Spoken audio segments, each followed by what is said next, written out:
Today we are going to discuss about the history behind the formation of Constituent Assembly. Okay. History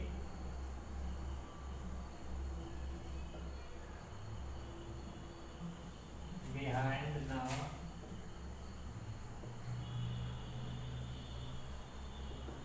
formation of Constituent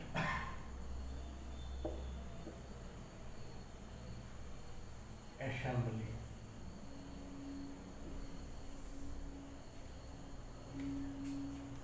See, Constituent Assembly was the organization which was entrusted with the task for the formulation of constitution for the independent India. Okay. So, before I start this new topic, let us have a quick revision of the Government of India Act 1935, which I have discussed in my previous lecture. Okay. So, see. Government of India Act 1935. से government of India Act 1935 जो था वो एक प्रकार से government of India act 1919 का एक सुधार था, ठीक है। और वो सुधार साइमन कमीशन ने करके भेजा था ब्रिटिश पार्लियामेंट में, ठीक है।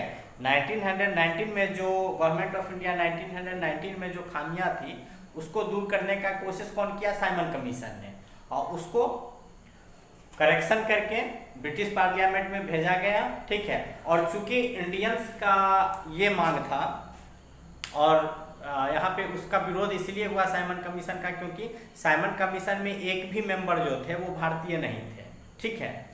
तो उसके विरोध में यहाँ पे सिविल डिसोबीडियंस मूवमेंट शुरू किया गया, ठीक है। तो वहाँ के जो प्राइम मिनिस्टर थे MacDonald, Ramsay MacDonald was the prime minister of Britain, okay.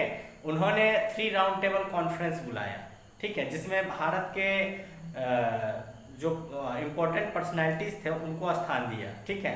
और गांधी जी ने 2nd राउंड टेबल कॉन्फ्रेंस में हिस्सा लिया, ठीक है। तो उसके बाद एक थोरो डिस्कशन के बाद मतलब और सुधार जो साइमन कमीशन के द्वारा किया गया, ये सब के बाद गवर्नमेंट ऑफ इंडिया एक्ट 1935 लाया गया, ठीक है। जिसके तहत जो पुरानी कमियां थी, जितने भी एक्ट और रेगुलेशंस आए, जो कमियां थी पीछे की, उसको दूर करने की कोशिश की गई 1935 के गवर्नमेंट ऑफ इंडिया एक्ट से, ठीक है। तो हम लोग एक रिवीजन कर लेते हैं 10 मिनट का, ठीक है। गवर्नमेंट ऑफ इंडिया एक्ट क्या था, ठीक है, 1935 का, ऐसे हम लोगों ने डिस्कस कर लिया है, ठीक है। लेकिन 5-10 मिनट ताकि इस पर फिर आया जा सके, ठीक है। So government of India Act 1935 का प्रोविजन जो था वो क्या था, ठीक है। So the chief provisions of the Government of India Act 1935 were number 1 federation and provincial autonomy,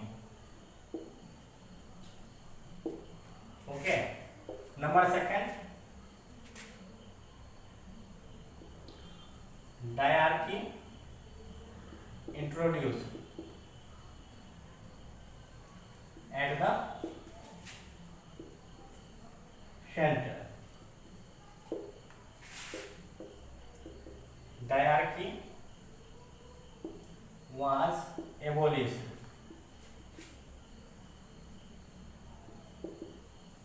from the provinces.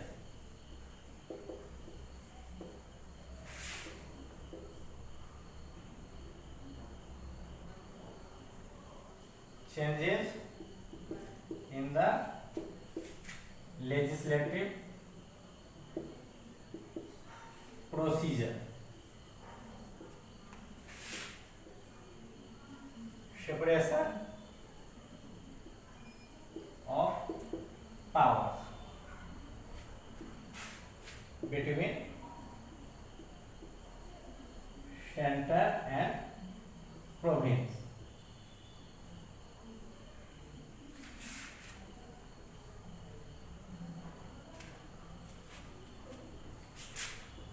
And residuary powers.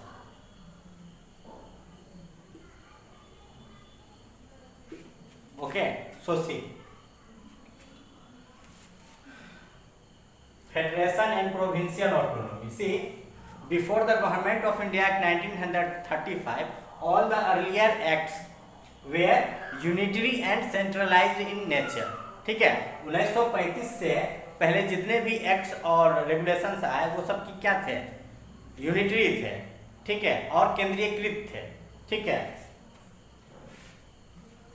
और यहाँ पे क्या किया गया 1935 के एक्ट में, 1935 के एक्ट में क्या किया गया कि जितने भी ब्रिटिश इंडिया के प्रोविंस थे, मीन्स ब्रिटिश टेरिटरी जितने भी थे वो, और प्रिंसली एस्टेट मतलब जो भी राजा थे और उनका राज्य क्या था, स्वतंत्र था, ठीक है, उन दोनों को मिला के means a federation was constituted by mixing the British territories as well as the princely estates।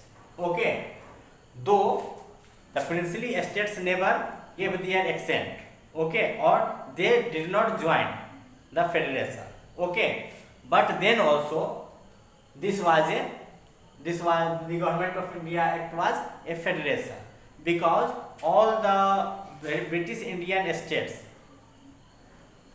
constituted its part, okay, excluding only princely estates, okay, and the provincial autonomy means राज्यों को ज़्यादा से ज़्यादा स्वायत्ता प्रदान किया गया। मीन्स पहले जो ब्रिटिश इंडिया के जो प्रोविंस थे जो कि अपने सारे अथॉरिटी और अधिकार और उत्तरदायी किसके प्रति थे, वायसराय के प्रति, ठीक है, और अपना अथॉरिटी और पावर कहाँ से ड्रॉ करते थे, इनको प्रोविंशियल गवर्नर जो थे उनको लेना पड़ता था सारा अथॉरिटी और पावर वायसराय से सेंटर में, ठीक है, और वो लोग रेस्पॉन्सिबल थे किसके प्रति, वायसराय के प्रति, ठीक है। तो यहाँ पे क्या किया गया, राज्यों को ज़्यादा से ज़्यादा अथॉरिटी मिल गया, ठीक है, और अब वो किसके रह गए, किसके अधिकार पे काम कर रहे थे, ठीक है, अब उन लोगों को ब्रिटिश क्राउन से अथॉरिटी मिल रहा था डायरेक्ट। जैसे सेंटर में किसको मिल रहा है अथॉरिटी, ब्रिटिश क्राउन से वायसराय को, उसी तरह राज्यों में गवर्नर को किससे मिल रहा है authority, directly from the British crown and not from the viceroy. Okay, ये अंतर है, ठीक है। तो and governors became responsible, governors of the state became responsible to the provincial legislature. और ये गवर्नर क्या थे, पहले रेस्पॉन्सिबल नहीं थे लेजिस्लेचर के प्रति, ठीक है, अब ये रेस्पॉन्सिबल हो गए किसके लिए, लेजिस्लेचर के द्वारा के प्रति। अब लेजिस्लेचर में किसका संख्या अधिक डोमिनेट कर रहा है, नॉन ऑफिशियल्स का संख्या डोमिनेट कर रहा है, क्योंकि वो लोग इलेक्टेड रिप्रेजेंटेटिव हैं, ठीक है, चुनाव जीत के आए हैं, जबकि चुनाव में कितना % हिस्सेदारी थी, मतलब 1935 से पहले चुनाव में हिस्सा लेने का अधिकार सिर्फ 2 से 3% लोगों का ही था, ठीक है, % लोग ही चुनाव में वोट करते थे। जो लोग ये किसके अधिकार, किसके आधार पे होता था कि कौन लोग वोट कर सकते हैं और कौन लोग खड़े हो सकते थे, ये लोग प्रॉपर्टी के आधार पे, फिर इंडियन गवर्नमेंट को जो लोग टैक्स करते थे उसके आधार पे, ठीक है, और जमींदारी और कुछ टाइटुलर लोग थे उन लोगों को दिया जाता था, चैम्बर ऑफ कॉमर्स वगैरह थे उन लोगों को अधिकार था, मतलब सभी लोग वोटिंग में हिस्सा नहीं ले सकते थे, ठीक है। तो मात्र 2-3% लोगों को 1935 के पहले था, लेकिन 1935 में क्या हुआ, 1935 में साइमन कमीशन ने रेकमेंड किया, ठीक है, कि कम से कम इसको बढ़ा के 10% कर दिया जाए वोटिंग, इलेक्टोरल वोटिंग मतलब वोटिंग इलेक्टोरल फ्रेंचाइजी जो है सो बढ़ा के 10% कर दिया जाना चाहिए। इलेक्टोरल फ्रेंचाइजी, इलेक्टोरल फ्रेंचाइजी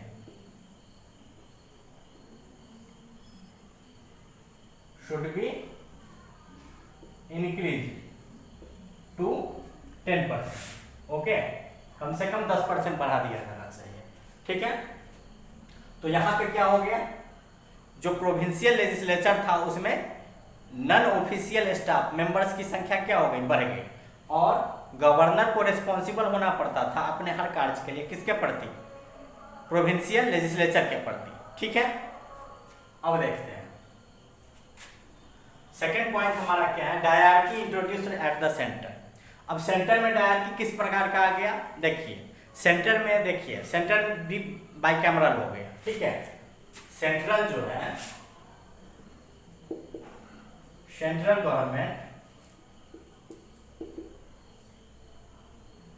ये भी बाइकैमरल है।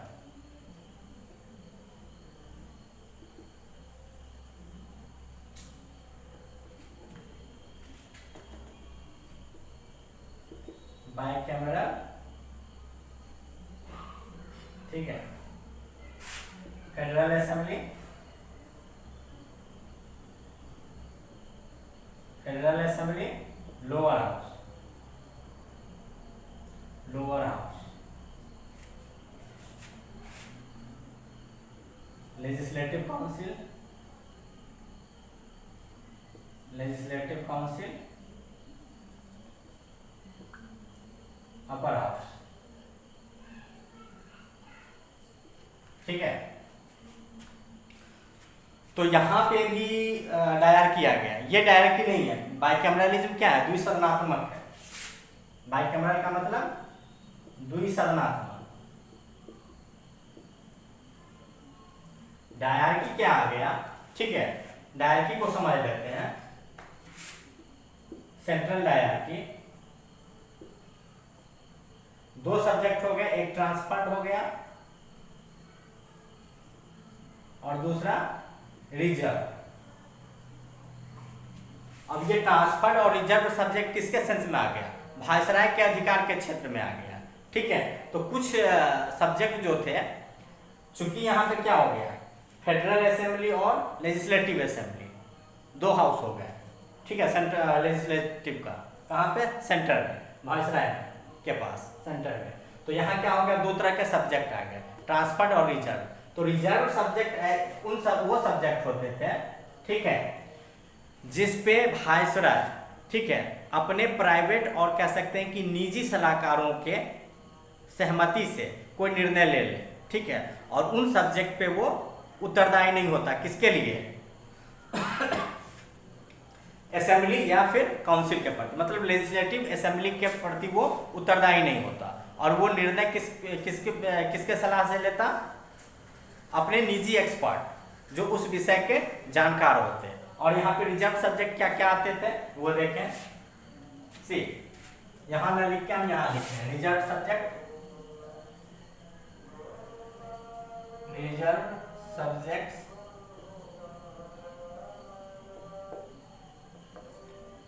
External affairs, external affairs, tribal areas,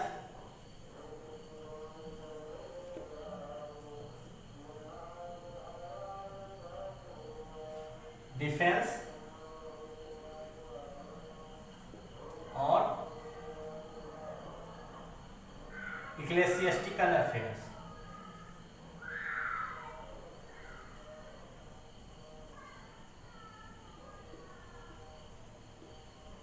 इक्लेसियस्टिकल affairs, ठीक है। तो ये चारों ऐसे विषय वस्तु थे जिसपे कानून बनाने का अधिकार लेजिस्लेचर को न देके वायसराय में निहित था। ठीक है, और ट्रांसफर्ड सब्जेक्ट वो थे, ट्रांसफर्ड सब्जेक्ट वो थे इनके अलावे, ठीक है, जिस पर लेजिस्लेट करने का अधिकार किनका था, लेजिस्लेटिव काउंसिल का था। ठीक है, और वायसराय जो था वो उत्तरदायी होता लेजिस्लेटिव काउंसिल के प्रति। ठीक है, इन विषयों पे, ठीक है, जो ट्रांसफर्ड सब्जेक्ट होते मतलब एजुकेशन या हेल्थ या पुलिस वगैरह जो भी थे, लैंड से रिलेटेड, ठीक है, टैक्सेशन से रिलेटेड, ठीक है, एग्रीकल्चर से रिलेटेड, ठीक है, ड्रिंकिंग वाटर वगैरह सब जो था, ठीक है, उससे रिलेटेड जो ट्रांसफर्ड सब्जेक्ट में आते थे, सिविल का मामला अधिकतर, तो ठीक है, तो वो उसके लिए गवर्नर जनरल या कि वायसराय रिस्पॉन्सिबल होता लेजिस्लेटिव काउंसिल के पास। लेकिन रिजर्व सब्जेक्ट वो अपने पर्सनल और निजी सलाहकारों, मतलब a team of experts were appointed to give advice, to give aid and advice to the viceroy. Okay, सो देखिए, ट्राइबल एरियाज के डेवलपमेंट से रिलेटेड जो भी कानून बनता, उसके लिए वो ट्राइबल क्षेत्र से रिलेटेड जो भी जानकार लोग थे, ठीक है, उनसे बोले, ठीक है। डिफेंस और इक्लेसियस्टिकल अफेयर्स क्या हो गया? Related to religion, related to church, related to church for the spread of religion, for the spread of religion और क्रिश्चियनिटी। देखिए, इक्लेसियस्टिकल अफेयर्स क्या थे? मतलब ये चर्च से संबंधित था, ठीक है, अपने धर्म का प्रचार और प्रसार करने के लिए, मतलब क्रिश्चियनिटी जो धर्म था, ठीक है, ईसाइयों का, उसके प्रचार प्रसार के लिए वो लेजिस्लेटिव काउंसिल में उस विषय पे चर्चा नहीं करता, उसके लिए जो उसका निजी सलाहकार था उससे वो बात करता। तो दो सब्जेक्ट हो गया, ठीक है, ट्रांसफर्ड और रीजन, कहाँ के लिए? केंद्र के लिए, ठीक है। और प्रोविंस से क्या किया गया? प्रोविंस से डायरकी को खत्म कर दिया गया, ठीक है। अब देखते हैं नेक्स्ट।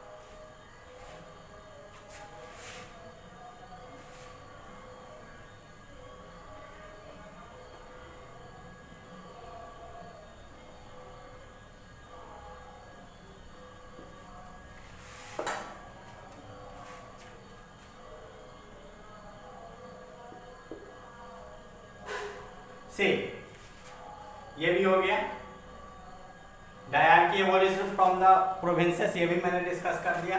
अब changes in the legislative procedure, okay.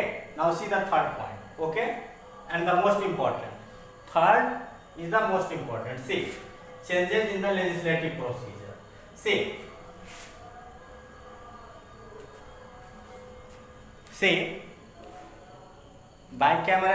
Bicameralism और द्विसदनात्मक जो शासन प्रणाली थी वो कहाँ पे लाया गया?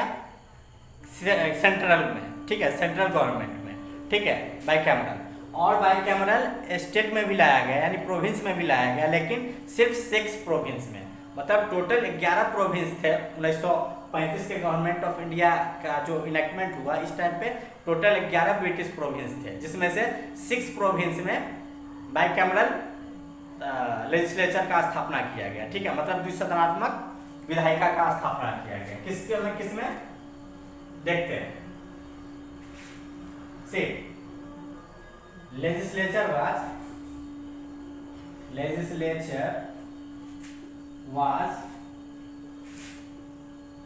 Bicameral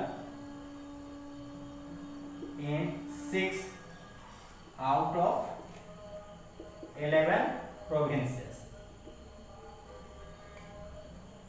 Okay, which are those? Bihar, Bengal, United Province,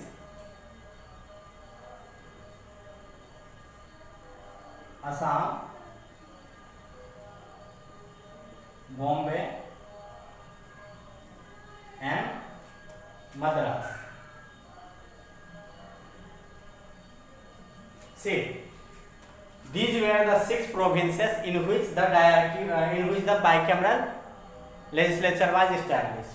Okay, these were Bihar, Bengal, United Province, Assam, Bombay and Madras. ठीक है, ये 6 प्रोविंस थे जिसमें प्रोविंस को मतलब लेजिस्लेचर बाइकैमरल का स्थापना किया गया, ठीक है, 11 में से 6 में, ठीक है। अब हम लोग देखते हैं।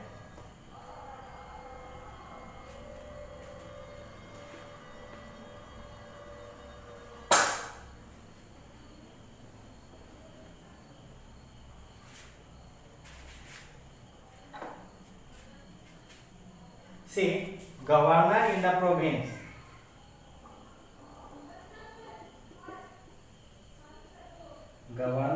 provinces were to act on the aid and advice of the provincial legislature। सबसे इम्पोर्टेंट और सबसे महत्वपूर्ण जो यहाँ पे बदलाव लाया गया गवर्नमेंट ऑफ इंडिया एक्ट 1935 के अंतर्गत वो ये था कि governor was now to act on the aid and advice of the council of aid and advice of the provincial legislature. Okay, ये सबसे इम्पोर्टेंट पॉइंट था। इसके पहले वो नहीं था, स्वतंत्र था। किसी बिल पे या किसी भी बजट पे या किसी भी क्वेश्चन पे वो बहस होने देना चाहता तो होने देता, नहीं तो नहीं होने देता, ये उसके हाथ में था। और इसके साथ ही और भी जो इम्पोर्टेंट चीजें हैं वो मैं अभी डिस्कस करता हूँ।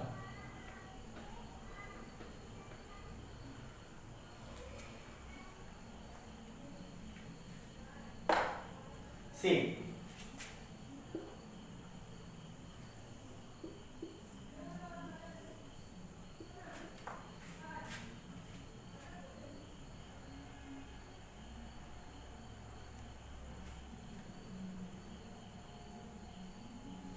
See, although the number of non-official members were increased in the legislative assemblies, okay, but though the viceroy was given the veto power, okay, जैसे कि गैर सरकारी मेंबर्स की जो संख्या थी, सदस्यों की संख्या जो थी वो बढ़ा दी गई, ठीक है, केंद्र में और राज्यों में भी, ठीक है, ताकि भारतीयों को अधिक से अधिक, ठीक है, एसोसिएट किया जा सके, भारतीयों को अधिक से अधिक शामिल किया जा सके, ठीक है, मतलब पॉलिसी मेकिंग प्रोसेस में, ठीक है, भारत के लिए जो नीतियां बनेंगी उसके लिए अधिक से अधिक भारतीयों को एसोसिएट किया गया, जगह दिया गया, ठीक है, लेजिस्लेटिव असेंबली। लेकिन वीटो का जो पावर था वो वायसराय के पास रह गया, ठीक है, and viceroy was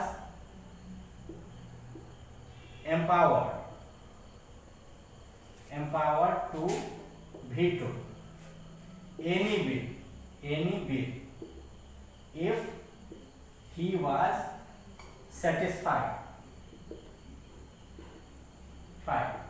that the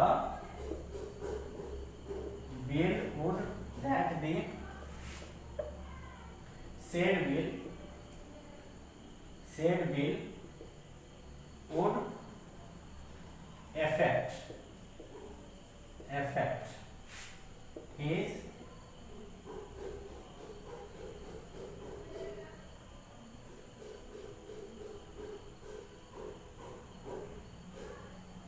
discretionary power pertaining to his special responsibility। से यहाँ पे स्पेशल रेस्पॉन्सिबिलिटीज मैंने लिखा है, ठीक है, वो किसी भी बिल को वीटो कर सकता था, मीन्स रख सकता था for the consideration of self as well as for the consideration of the crown, ठीक है।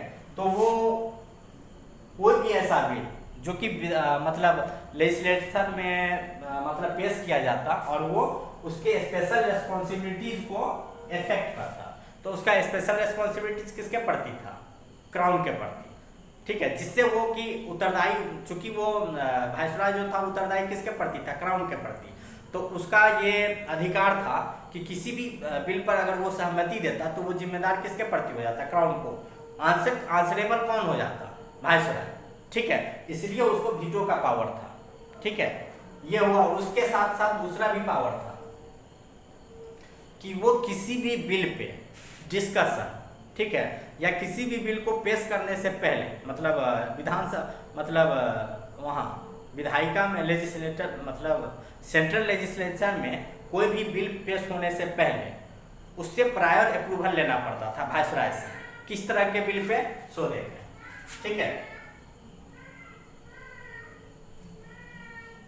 Prior approval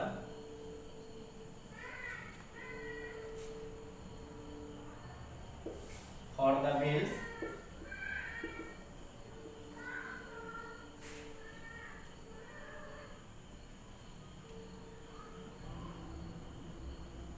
which were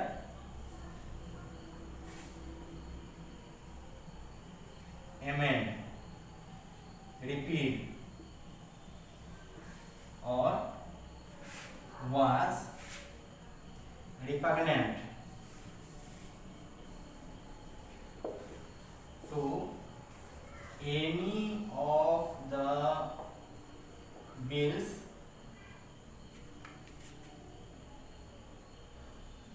of the British Parliament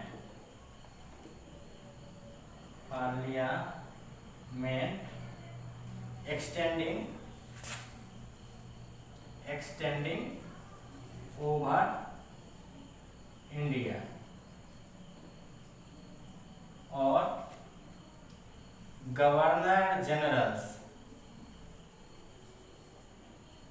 or governors bill or High Court order,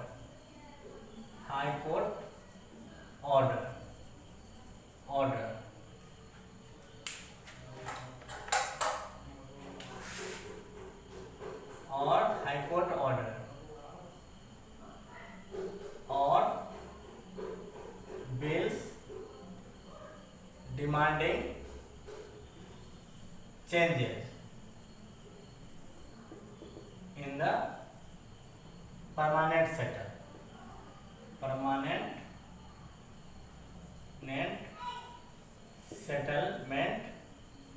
act से अगर इन विषयों पे अगर कोई भी अमेंडमेंट की मांग की जाती या फिर रिपील की बात या फिर रिपग्नेंट होता, मतलब उसमें विरोधाभास होता, मतलब कोई भी बिल या एक्ट पास किया गया हो, ठीक है, ब्रिटिश पार्लियामेंट के द्वारा, ठीक है, और वो एक्ट भारत में चल रहा हो, ठीक है, या फिर गवर्नर जनरल के द्वारा कोई भी बिल पास किया गया हो या फिर गवर्नर के द्वारा पास किया गया हो या फिर कोई हाईकोर्ट का ऑर्डर हो, इन सब विषयों पे अगर कोई बिल भारतीय सदस्यों के द्वारा लेजिस्लेटिव काउंसिल में अगर पेश किया जाता, इनके अमेंडमेंट, इन विषयों पे अमेंडमेंट से संबंधित, ठीक है, या फिर इन पे दोबारा अपील करने से संबंधित, ठीक है, जो इनके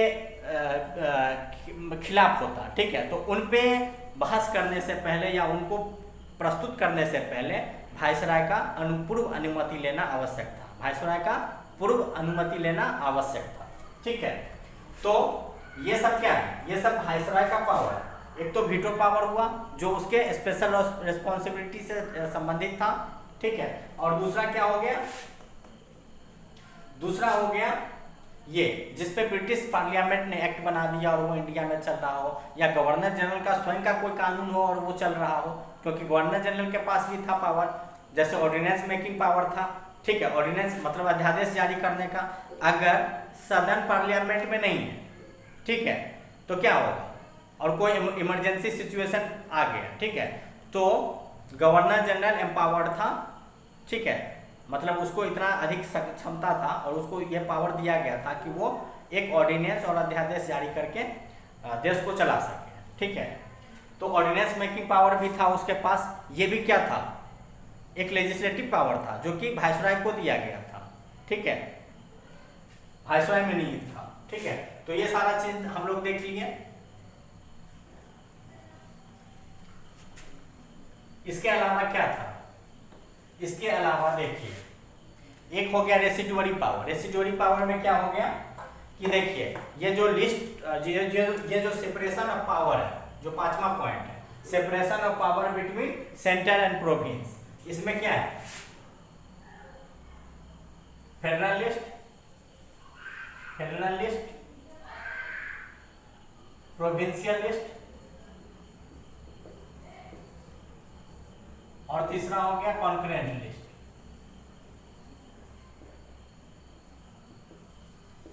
ठीक है, फेडरल लिस्ट में कितना सब्जेक्ट था? 59, प्रोविंशियल लिस्ट में 54 और कॉन्करेंट लिस्ट में 36 सब्जेक्ट था। ठीक है, ये इतने सब्जेक्ट थे जिसपे 59 विषय ऐसे थे, मतलब 59 विषय ऐसे थे जिस पर केंद्र सरकार कानून बनाने के लिए स्वतंत्र था।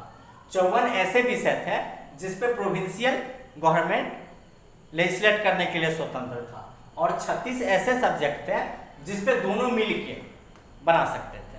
ठीक है, दोनों लोग इसके लिए, इसको बनाने के लिए दोनों लोगों को पावर मिला हुआ था। ठीक है, ये 36 ऐसे सब्जेक्ट थे जो कॉन्करेंट थे, और इनके अलावा क्या था? Residuary power.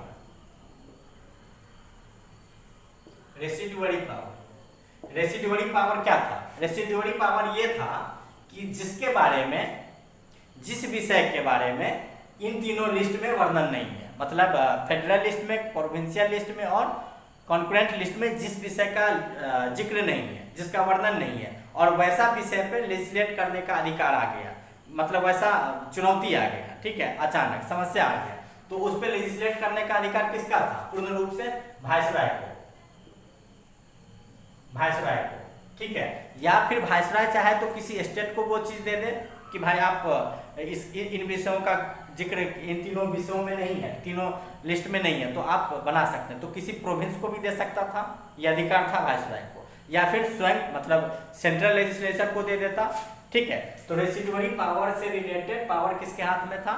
लेजिस्लेट करने का पावर वायसराय को। ठीक है, या तो वो स्वयं बना ले या किसी स्टेट को दे दे, या फिर केंद्र सेंट्रल लेजिस्लेचर को दे दे। ठीक है, और इसके अलावा क्या था?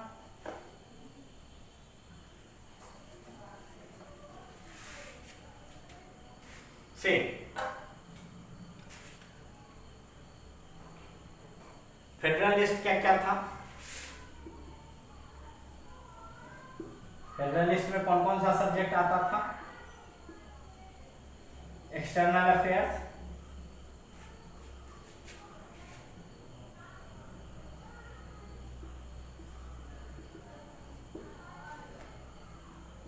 Defence, coins and currency. ठीक है, coins and currency, census,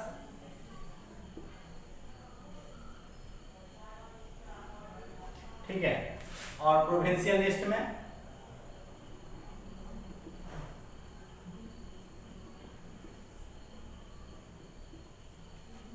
provincial list में आ गया हमारा education, police, provincial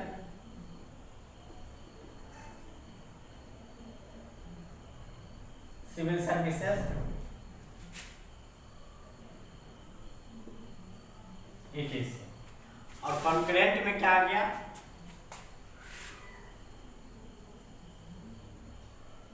concurrent list में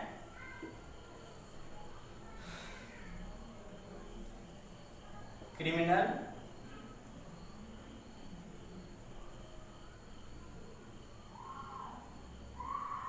criminal law procedure, civil law, marriage and divorce, marriage and divorce, etc। See इस तरह से सीटों का मतलब लिस्ट ऑफ विषयों का बंटवारा था कि इन विषयों पे फेडरल लिस्ट होता, और इन विषयों पे लेजिस्लेट करने का अधिकार प्रोविंशियल गवर्नमेंट का होता, और इन विषयों पे लेजिस्लेट करने का अधिकार दोनों का होता, मतलब फेडरल और प्रोविंस दोनों का। ठीक है, रेसिडुअरी मैंने कह दिया, अगर इन सबके बाहर कोई विषय हो रहा था जिसका जिक्र इन तीनों लिस्ट में नहीं है, तो वो पूर्ण अधिकार वायसराय के हाथ में था। ठीक है,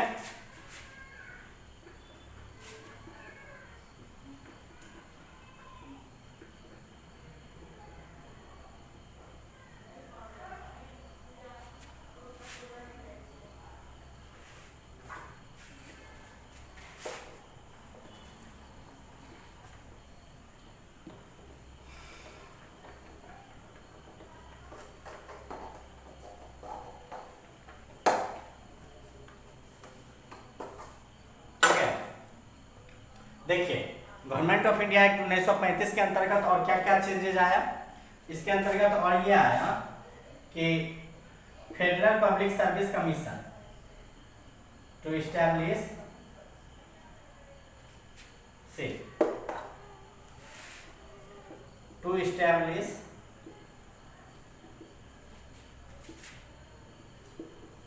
फेडरल पब्लिक सर्विस कमीशन और federation as well as provincial public service commission or provinces as well as joint public service commission और 2 or more provinces। देखिए गवर्नमेंट ऑफ इंडिया एक्ट 1935 में एक और प्रावधान ये बना कि फेडरल पब्लिक सर्विस कमीशन का स्थापना किया जाए फेडरेशन के लिए, मतलब सेंट्रल के लिए, और उसके बाद उसके साथ साथ प्रोविंशियल पब्लिक सर्विस कमीशन किसके लिए, प्रोविंस के लिए यानी राज्यों के लिए, और एक ज्वाइंट पब्लिक सर्विस कमीशन की स्थापना की जाए किसके लिए, 2 और मोर स्टेट के इंटरेस्ट में। ठीक है, इसके अलावा एक फेडरल कोर्ट, ठीक है, 1937 में इसका गठन किया गया फेडरल कोर्ट का। ठीक है, फेडरल कोर्ट के गठन की बात की गई, और रिजर्व बैंक ऑफ इंडिया, ठीक है,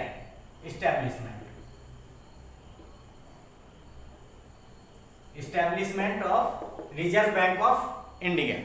ओके, तो और क्या किया गया, इलेक्टोरल फ्रेंचाइजी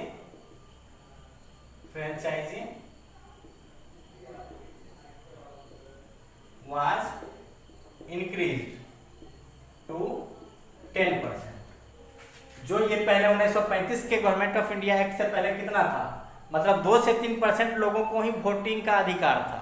ठीक है, तो उसको एक्सटेंड करके 10% करने का बात किसके द्वारा किया गया था, मतलब साइमन कमीशन के द्वारा बात किया गया था कि कम से कम इसको 10 से 15% बढ़ाया जाए। ठीक है, तो 10% बढ़ाने का बाद एग्री कर लिया गया, स्वीकार कर लिया गया। ठीक है, तो हाँ, तो ये हमने रिवाइज करा दिया। ठीक है, गवर्नमेंट ऑफ इंडिया 1935। अब हम लोग देखेंगे कि आखिर कौन सा ऐसा कारण था जिससे भारतीय असंतुष्ट थे। ठीक है, और ब्रिटिश पार्लियामेंट को कॉन्स्टिट्यूएंट असेंबली के निर्माण के लिए अपनी सहमति देने के लिए बाध्य होना पड़ा। ठीक है, अब हम लोग ये चीज देखेंगे। ठीक है, कि क्या क्या इसके पीछे रीजन थे और क्या क्या इंसिडेंट्स हुए जिसके चलते कॉन्स्टिट्यूएंट असेंबली के निर्माण की बात की जाने लगी। ठीक है,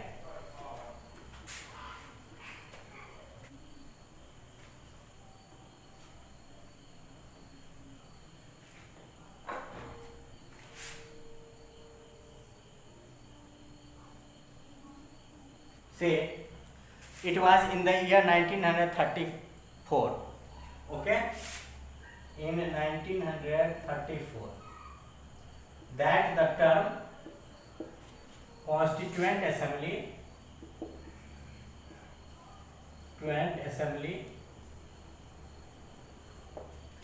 the term constituent assembly came into existence. Okay, term came into existence after the idea of the constituent assembly was put forward by the M.N. Roy, pioneer of the communist ideology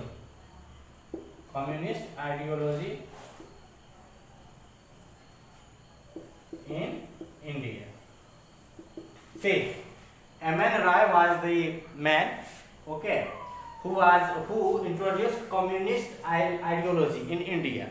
Okay, communist ideology in India. He forwarded first of all the term of Constituent Assembly. Okay, in 1934. After that, in 1935, the INC or the Indian National Congress demanded that Constitution of India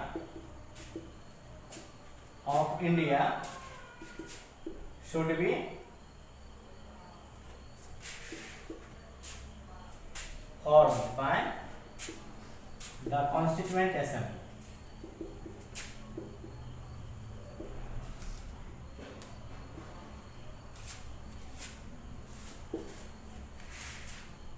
Again in 1938, Jawaharlal Nehru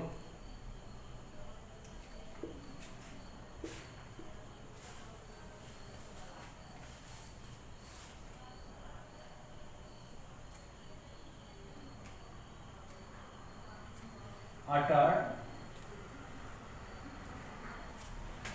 on behalf of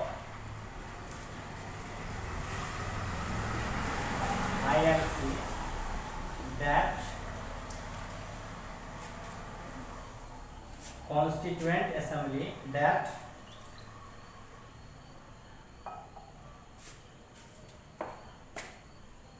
the Constitution of India should be drawn by the members of the Constituent Assembly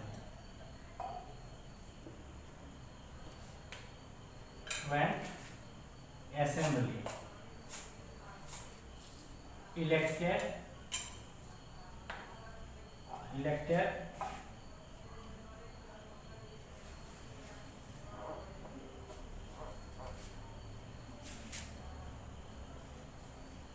by electoral franchise.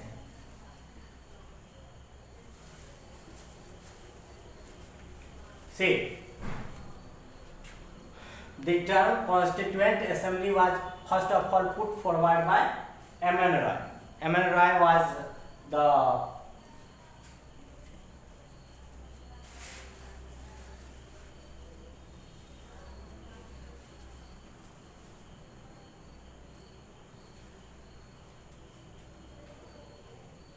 M.N. Rai was the pioneer of the communist ideology as well as the radical democratism in India. Okay.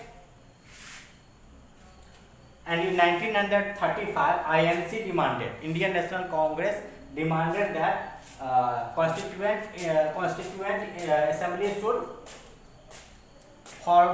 should be formed for the enactment of the Constitution of Free India. Okay. And again in 1938, Jawaharlal Nehru uttered or demanded on behalf of the INC that Constitution of India should be drawn by the members of Constituent Assembly who were to be elected on the basis of electoral franchise. Okay. Now see.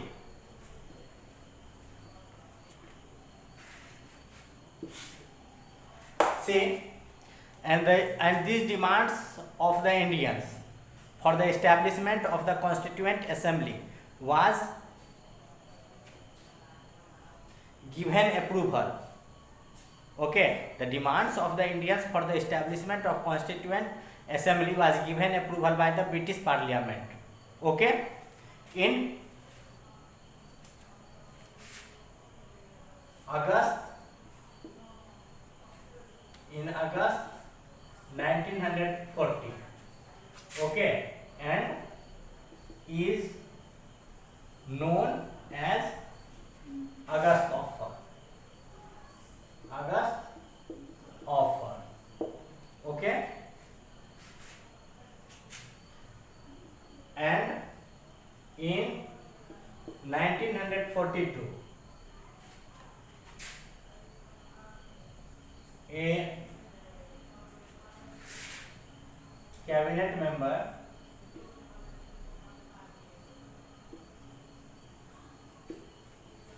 by the name of Sir Stafford Cripps was sent to India with a draft proposal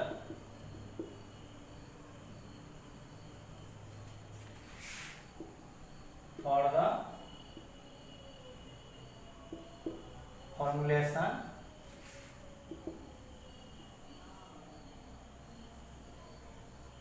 Indian Constitution by the Indians, but this was rejected by the Muslim League.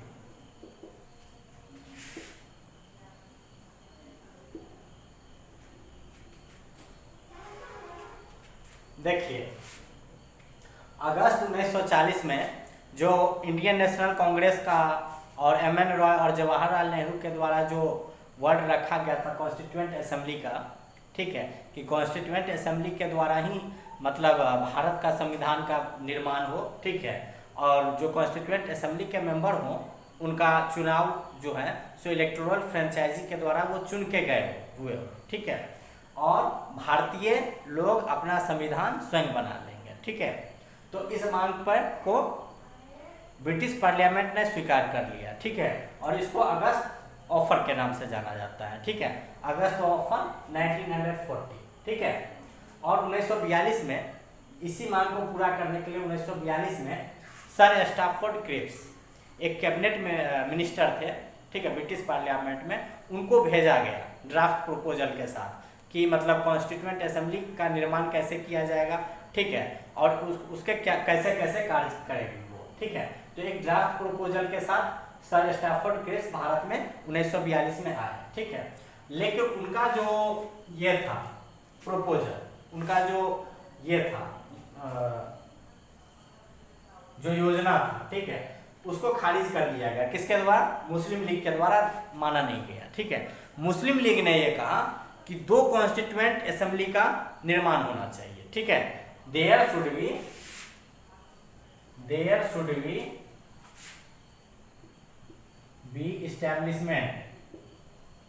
establishment of 2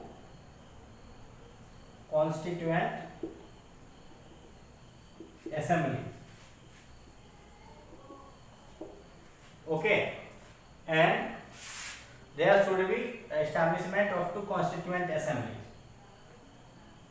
for the 2 countries, for the 2 separate countries,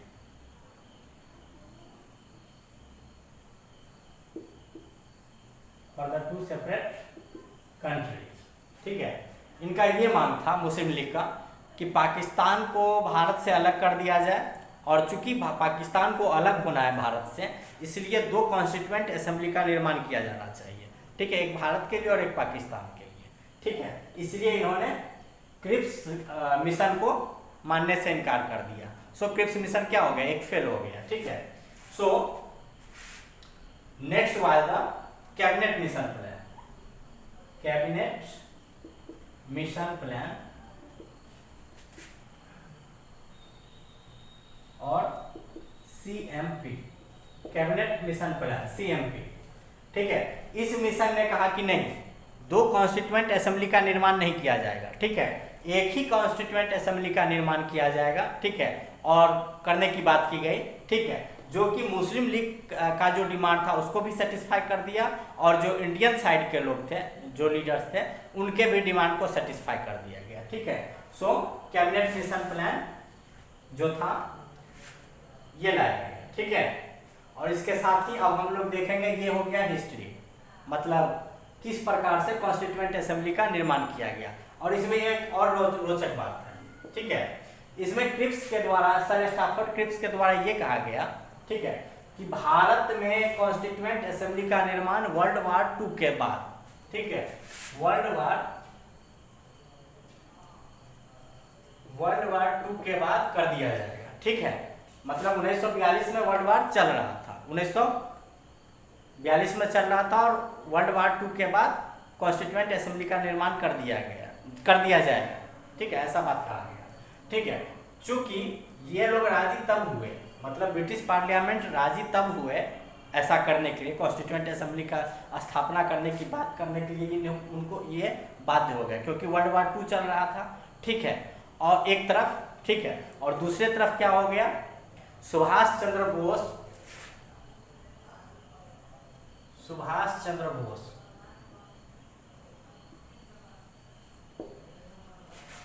Azad Hind फौज का गठन करके अपनी सेना लेके लक्षद्वीप पर चढ़ाई करने के लिए आ चुके थे। ठीक है, तो ये एक प्रेशर इन पर बना हुआ था, मतलब ब्रिटिश पार्लियामेंट पे। ठीक है, और इसलिए वो लोग इतने प्रेशराइज हो गए कि डर से ऐसा घोषणा कर दिए। ठीक है, कि ठीक है, हम भारतीयों को स्वतंत्रता देंगे, और भारत के संविधान के द्वारा ही, भारतीय लोगों के द्वारा तैयार किए हुए संविधान के द्वारा ही भारतीयों पे रूल होगा, शासन होगा। ठीक है, ऐसा करने के लिए वो बाध्य हो गए। ठीक है, अब हम लोग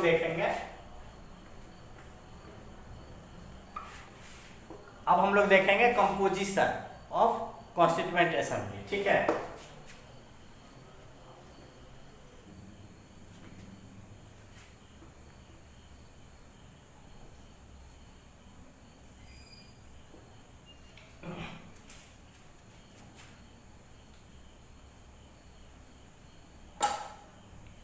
now see the composition of constituent assembly. Okay, see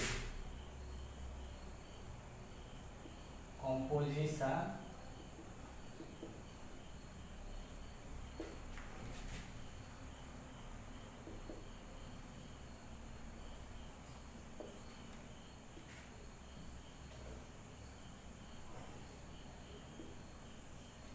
see the Constituent Assembly was constituted in November 1946. Okay, November 1946. Okay, according to the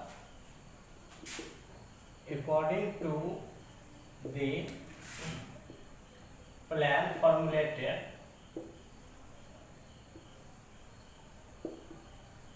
according to the scheme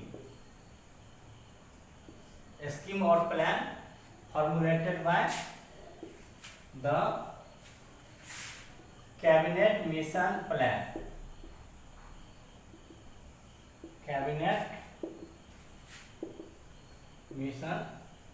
plan. Okay, so the chief features of the Constituent Assembly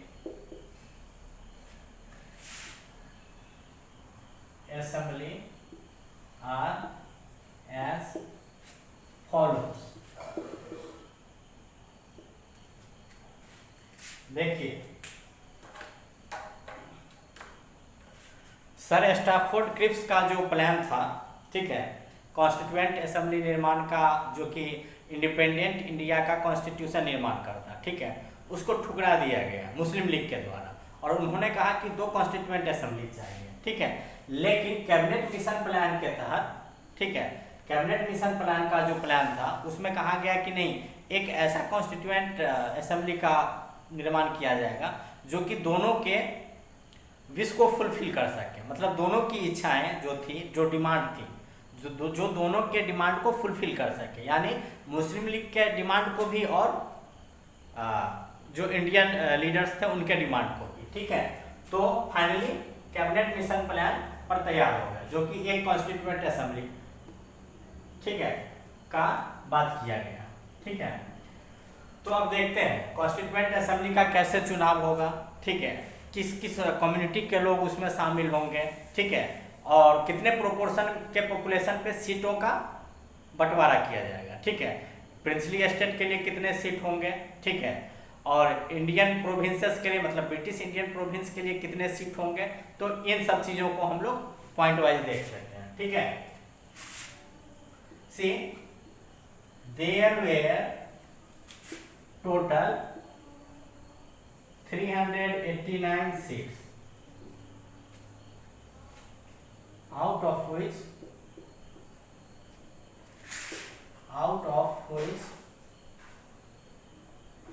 296 seats were for the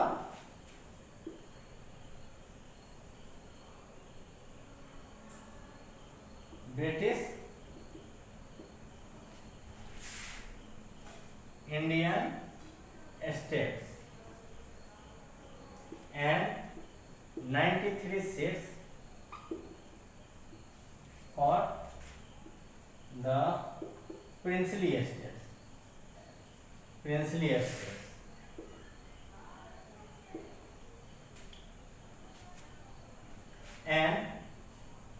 And out of 296 seats, 292 seats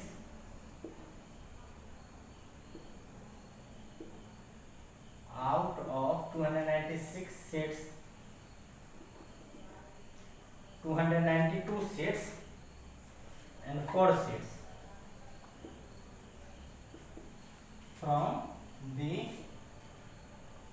4 British Indian commissionaries.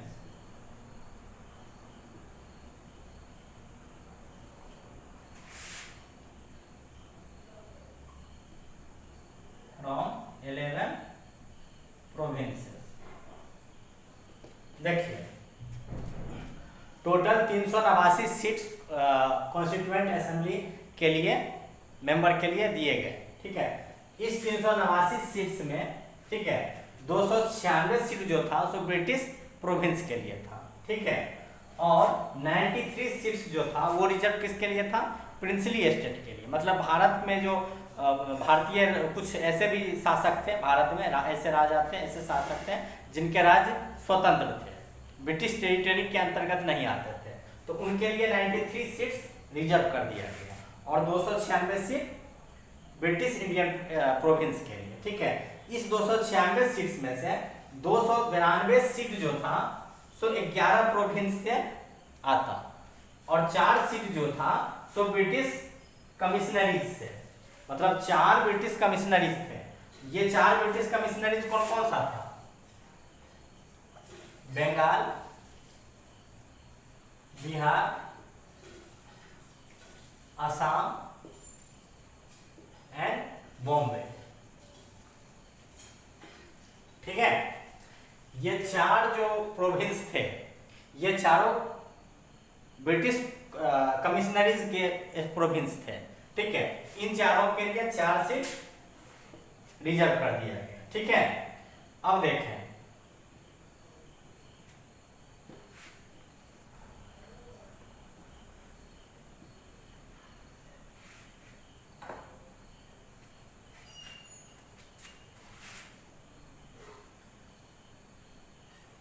each and every Indian provinces were allotted sets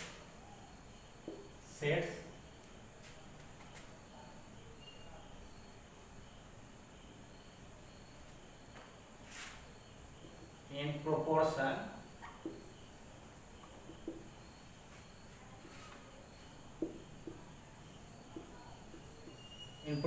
to the population residing in that concerned states.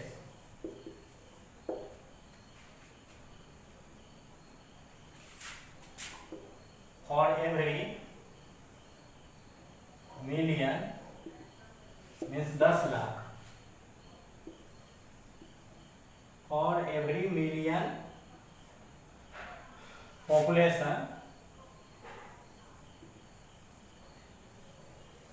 one seat was reserved.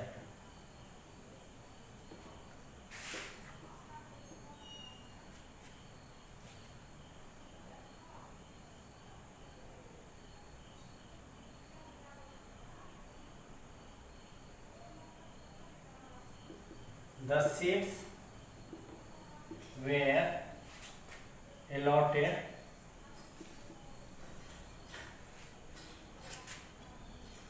chiefly among the three principal communities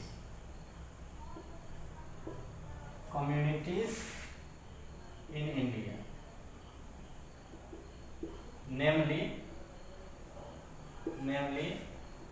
Muslim, Sikh and Jain, in proportion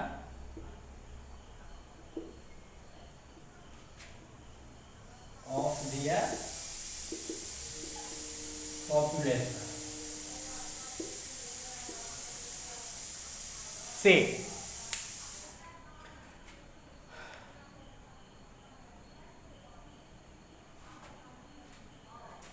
ये जितने भी Indian province थे उसमें जो सीटों का बंटवारा किया गया, ठीक है, वो पॉपुलेशन के अकॉर्डिंग किया गया, ठीक है, पॉपुलेशन के अनुपात में किया गया, ठीक है। तो कम से कम 10 लाख जहाँ पे जनसंख्या रहता वहाँ पे एक सीट दिया गया। 10 lakh population is equal to 1 seat, ठीक है। और दूसरा हो गया कि ये जो सीट का रिजर्वेशन था, ठीक है, वो चिफली 3 जो कम्युनिटीज थे इंडिया के, ठीक है, मतलब मुस्लिम, सिख और जनरल में कौन आ गए? हिंदूज, और हिंदूज में कौन आ गए? SC और ST को अलग कर दिए, SC और ST को, क्योंकि उनके लिए हिंदू, देखिए ये जो रामसे मैकडोनाल्ड जो थे ब्रिटेन के प्रधानमंत्री, उन्होंने क्या किया? एक अलग कम्युनल अवार्ड की बात की, एक कम्युनल अवार्ड की बात की। उसके अंतर्गत क्या हुआ? ये जो रिजर्वेशन का दौर चला, मतलब पहले धर्म के आधार पे, मतलब माइनॉरिटीज को रिजर्वेशन की बात की गई, ठीक है। कब से शुरू हुआ ये? 1909 से, ठीक है, 1909 से शुरू हुआ। फिर 1919 में क्या किया? मुस्लिम को जो आरक्षण, मतलब रिजर्वेशन दिया गया माइनॉरिटीज के सेफगार्ड के लिए 1909 में, उसको एक्सटेंड कर दिया गया किस तक? उसको सिख और क्रिश्चियन के लिए एक्सटेंड कर दिया गया। कहाँ पे?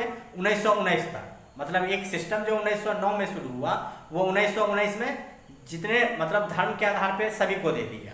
फिर उसके बाद 1935 में रामसे मैकडोनाल्ड ने, ऐसे उन्होंने घोषणा 1932 में ही कर दिया था रामसे मैकडोनाल्ड ने, लेकिन 1935 में क्या किया गया? उसका क्रियान्वयन किया गया।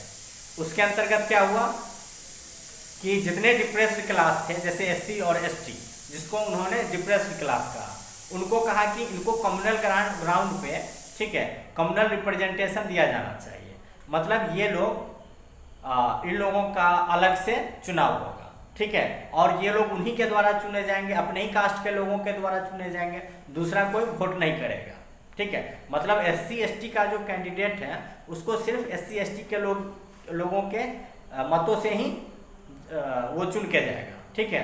और जो मुस्लिम कैंडिडेट है तो वो मुस्लिम वोटरों के द्वारा ही चुना जाएगा। और उसी तरह सिख का अगर कोई प्रत्याशी है तो सिख के मतों द्वारा ही वो जीत के जाएगा, ठीक है। ऐसा प्रावधान बनाया गया।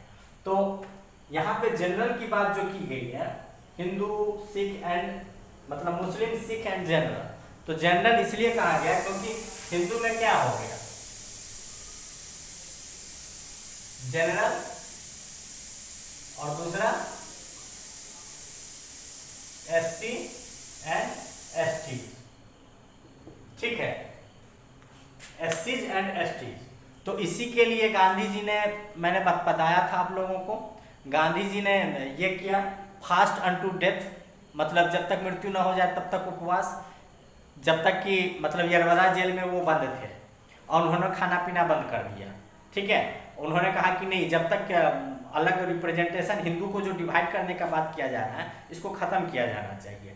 इंस्टेड मतलब एससी एसटी को हिंदू के अंदर ही रिजर्वेशन मिल जाना चाहिए, 10% या 5% रिजर्वेशन देके। और ये कम्युनल एक ग्राउंड जो खींचने की बात की गई है, मतलब हिंदू को तोड़ने की बात की गई है, वो नहीं होना चाहिए, ठीक है। तो कांग्रेस के लीडर्स मतलब आईएनसी के जो लीडर्स थे वो, और डिप्रेस्ड क्लास के जो लीडर्स थे वो पूना पैक्ट नाम दिया गया उस सम्मेलन को। पूना में इसकी बैठक हुई और जो एग्रीमेंट बना, जो सहमति भी बना, उसका नाम दिया गया पूना पैक्ट, ठीक है। पूना पैक्ट में हिंदू इलेक्टोरल कॉलेज जो है वो खंडित होने से बच गया, ठीक है, और हिंदू का एकता बना रहा, ठीक है। तो यहाँ पे एससी एसटी को क्या किया गया, एक रिजर्वेशन मिल गया, ठीक है। अलग कम्युनल रिप्रेजेंटेशन न देके एक रिजर्वेशन दे दिया गया, ठीक है, with in Hindu communities only, ठीक है, एससी एसटी को।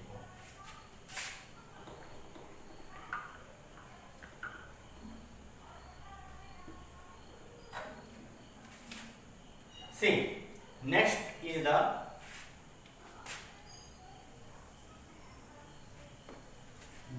representatives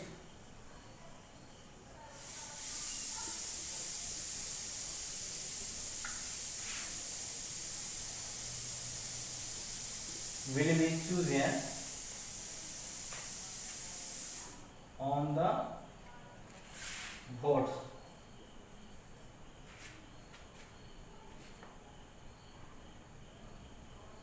of their own community members,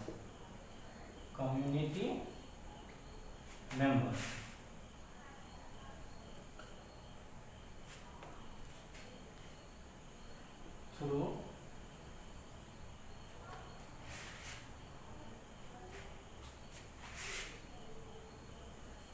adult franchising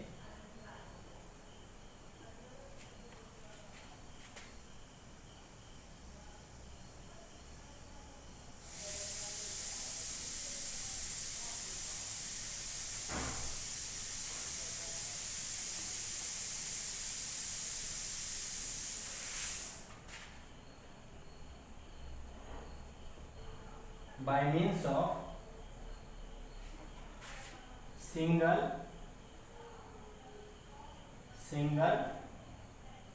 transferable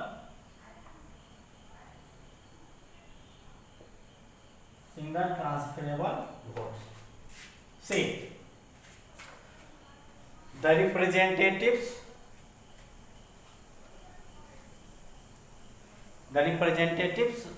where the representatives for the constituent assembly were to be chosen by the members of their own community, means दूसरे community के लोग, उस community के जो लोग खड़े हुए हैं उसको वोट नहीं कर सकते थे। अगर मैं मुस्लिम हूँ तो मुझे मुस्लिम मतदाता ही वोट कर सकते हैं, अगर मैं सिख हूँ तो सिख कम्युनिटी के लोग ही मुझे वोट करेंगे। इस प्रकार से बांट दिया गया, ठीक है। Were to be chosen by the votes of their own communities member through adult franchising by means of single transferable votes. Adult franchising क्या हुआ, मतलब एक एज निर्धारित कर दिया गया उस समय, जो 21 साल से कम के लोग वोट नहीं दे सकते, चुनाव में हिस्सा नहीं ले सकते, ठीक है। तो ये है next point.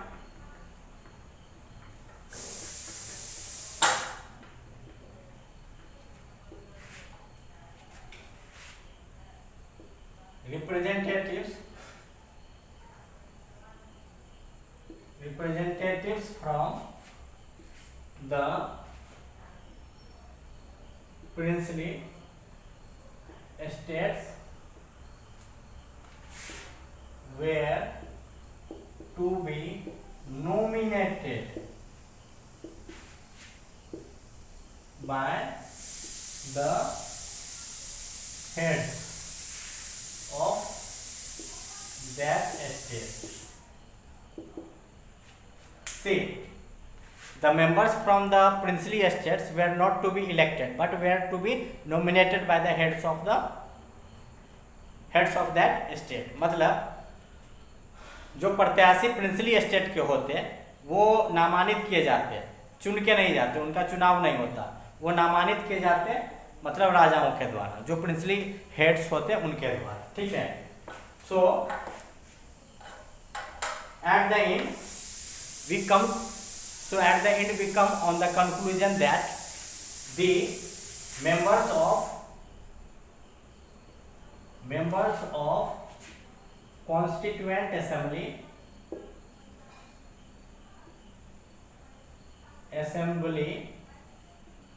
were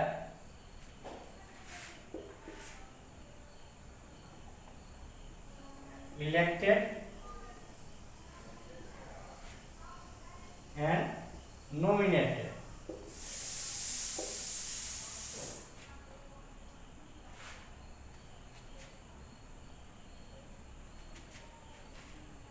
were both elected as well as nominated. Okay, and the elected members were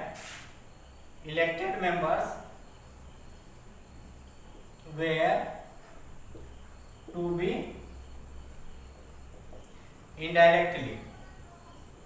indirectly chosen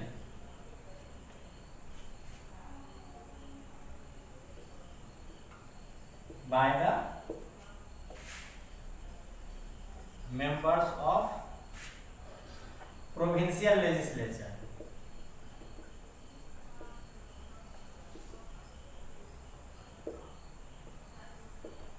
See, the elected members of the constituent assembly were to be indirectly elected, chosen or elected,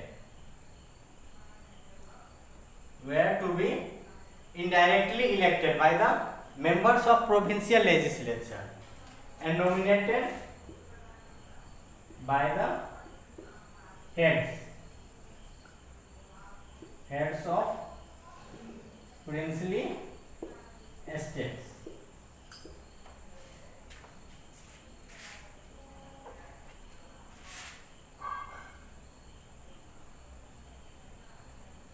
So members were to be indirectly elected by the members of provincial legislature on a limited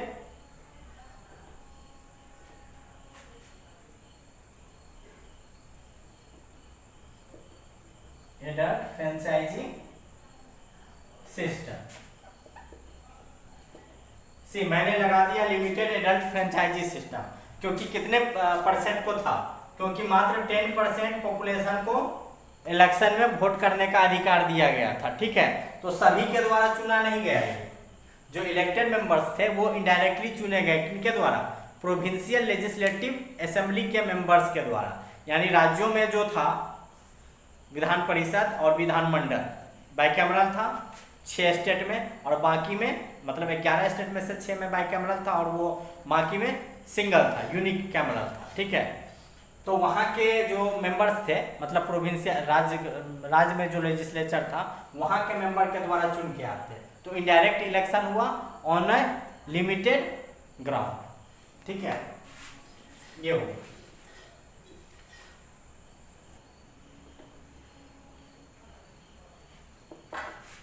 now see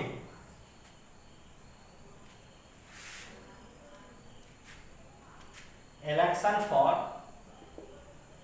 election for Constituent Assembly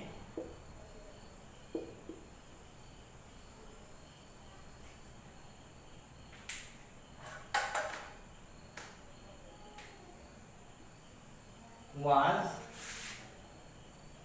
held in July-August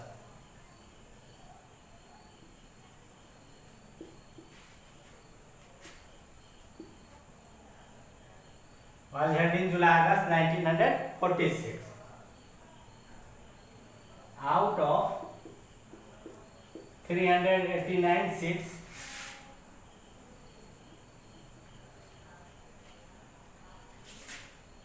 Indian National Congress won 208 seats.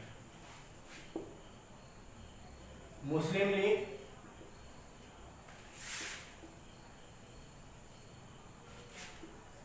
73 seats,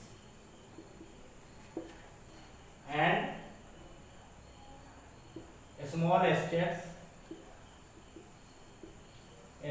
and independent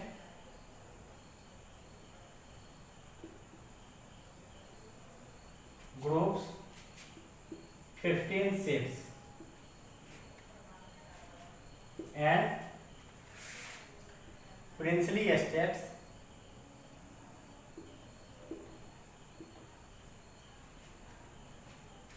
boycotted the election. See, 389 सीटों में जिस पर चुनाव हुआ गया जुलाई अगस्त 1946 में, ठीक है, 208 सीट किसके द्वारा जीता गया? आईएनसी के द्वारा, इंडियन नेशनल कांग्रेस के द्वारा, ठीक है।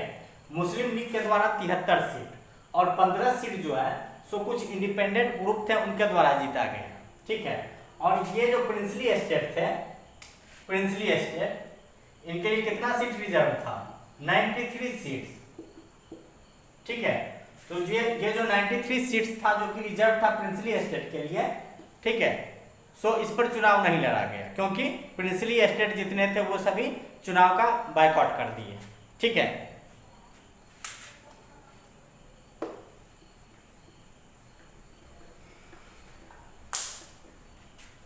See, although the members of the Constituent Assembly was not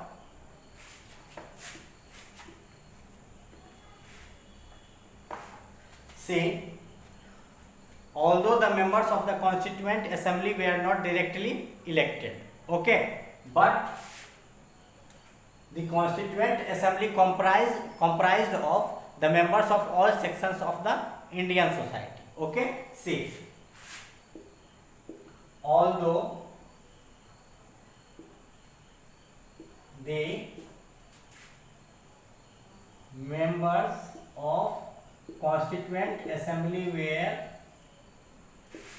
not directly elected, but then also its members represented all sections of Indian society, namely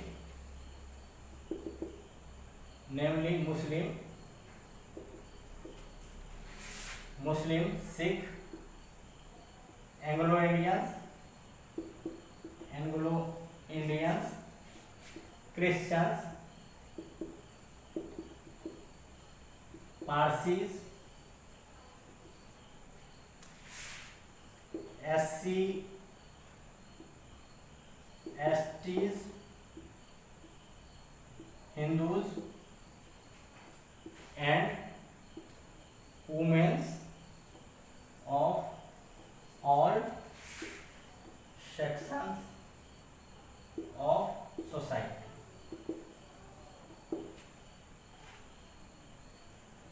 And including women. See, the members of the Constituent Assembly were not directly elected. Okay. Then also the members represented all sections of Indian society. Okay.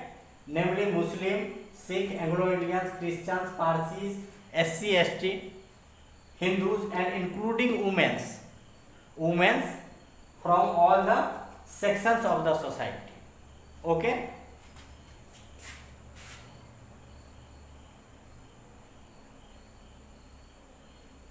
After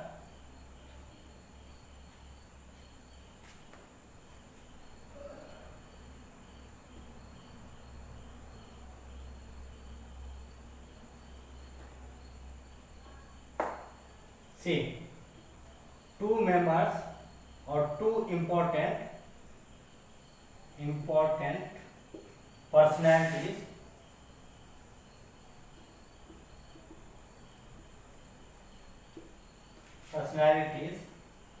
from India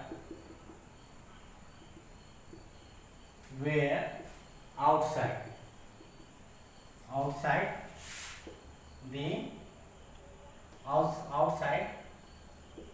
from the elections for Constituent Assembly.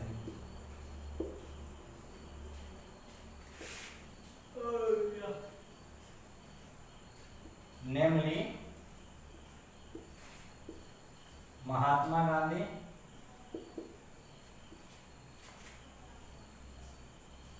Gandhi and otherwise M.A. Jinnah. See, this is very important. The two important personality of India, okay, were outside the Constituent Assembly, or they do not took part in the election process of the Constituent Assembly. Those were Mahatma Gandhi and otherwise Mr. M.A. Jinnah. Okay. Jinnah also was outside the Constituent Assembly. Okay. Because he was not very pleasant. Okay. With these decisions. Okay. He was of the view that India should be separated. Okay. And he was consistently demanding that a separate state of Pakistan should be carved out from the Indian state. Okay. So, see,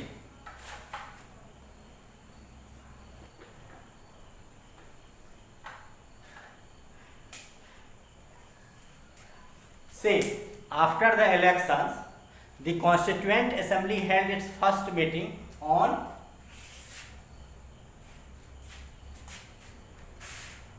9 December 1946. Okay.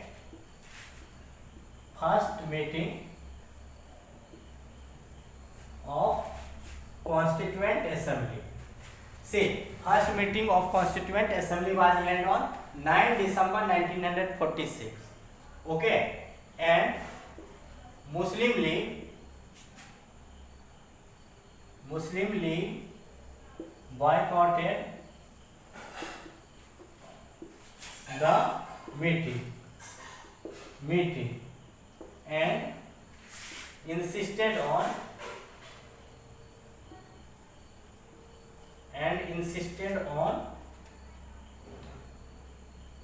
a separate state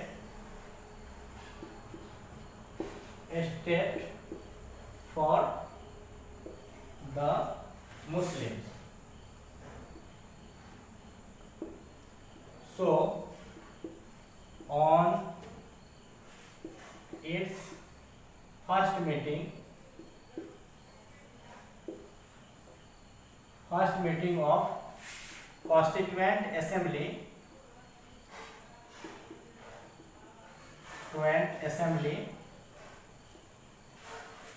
only 211 members were present. Okay. Dr. Sachidanand Sinha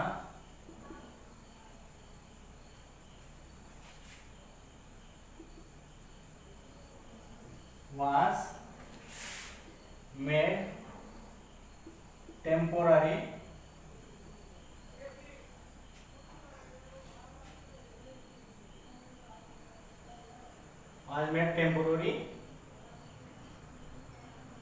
president of the Constituent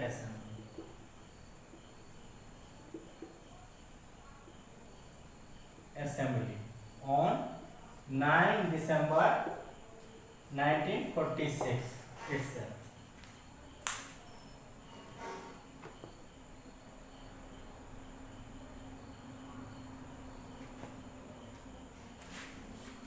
On 9 December 1946 itself, and on 11 December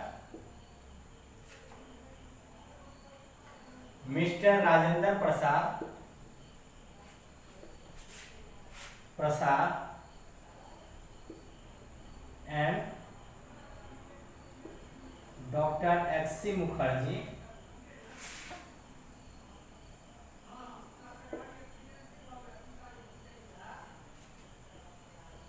became the president as well as vice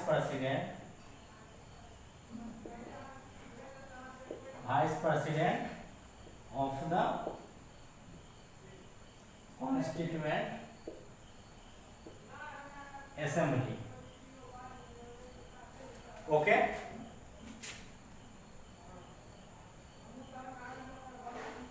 And Sir B.N. Rao was made constitutional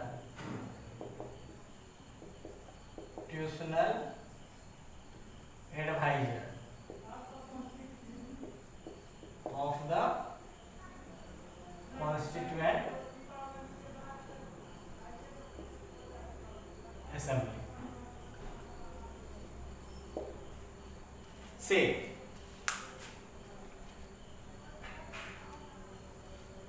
on 9 दिसंबर 1946, 9 दिसंबर 1946 को constituent assembly का पहला अधिवेशन हुआ, ठीक है।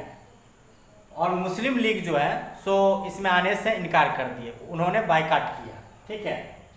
So total 211 member ही present थे, 211 member ही present थे, ठीक है। 389 मेंबर में अगर प्रिंसली स्टेट को माइनस कर दिया जाए, ठीक है, प्रिंसली स्टेट 93 सीट्स और मुस्लिम लीग जो कि 73 सीट जीत के आए थे, तो वो लोग नहीं बैठे और 211 मेंबर ही प्रेजेंट थे। पहला दिन का जो मीटिंग था 9 दिसंबर का, उसमें टोटल 211 मेंबर प्रेजेंट थे, ठीक है, कॉन्स्टिट्यूएंट असेंबली में। डॉक्टर सच्चिदानंद सिन्हा जो थे, ठीक है, उनको टेम्पोररी प्रेसिडेंट बनाया गया, ठीक है, 9 दिसंबर 1946 को ही, मतलब प्रथम दिन जो बैठक हुई उसी में डॉक्टर सच्चिदानंद सिन्हा जो ओल्डेस्ट मेंबर थे उनको प्रेसिडेंट बना दिया गया, ठीक है। और 11 दिसंबर 1946, 11 दिसंबर 1946 Rajendra Prasad and doctor H.C. Mukherjee, ठीक है, इन दोनों में को प्रेसिडेंट और वाइस प्रेसिडेंट बना दिया गया, यानी डॉक्टर राजेंद्र प्रसाद को प्रेसिडेंट बना दिया गया, ठीक है, कॉन्स्टिट्यूएंट असेंबली का, और H.C. मुखर्जी को वाइस प्रेसिडेंट बना दिया गया कॉन्स्टिट्यूएंट असेंबली का, ठीक है। और B.N. राव इनको कॉन्स्टिट्यूशनल एडवाइजर नियुक्त कर दिया गया कॉन्स्टिट्यूएंट असेंबली का, ठीक है। So with this I am ending today's discussion. Okay, in the next class we will see on the Indian Independence Act, okay, 1947। अगले क्लास में हम लोग इंडियन इंडिपेंडेंस एक्ट 1947 को पर डिस्कशन करेंगे, ठीक है। Okay, thank you.